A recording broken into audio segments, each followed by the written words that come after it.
রাজনৈতিক অপশক্তি উচ্চাভিলাষ চরিতার্থ করতে শিক্ষার্থীদের কোটা সংস্কার আন্দোলনকে হাতিয়ার হিসেবে ব্যবহার করছে বলে মন্তব্য করেছেন আওয়ামী লীগ সাধারণ সম্পাদক ওবায়দুল কাদের। তিনি বলেন, দেশকে অস্থিতিশীল করতে একটি অরাজনৈতিক আন্দোলনের ভেতরে আগুন সন্ত্রাস ঢুকিয়ে দিয়েছে বিএনপি জামায়াত। রাজধানীর ধানমন্ডিতে দলীয় সভাপতির রাজনৈতিক কার্যালয়ে সমসাময়িক বিষয় নিয়ে আয়োজিত ব্রিফিংয়ে এসব কথা বলেন তিনি।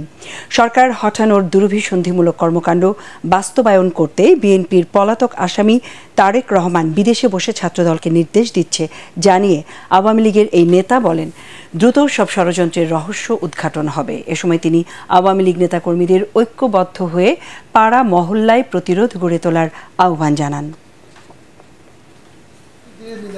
নতুন প্রজন্মের মস্তিষ্কে রাজাকারের মতো ঘৃণ্য শব্দ ঢুকিয়ে মুক্তিযুদ্ধের আদর্শ, দেশ বিরোধী রাজনীতির ধারা প্রচলনের গভীর ষড়যন্ত্র চলছে।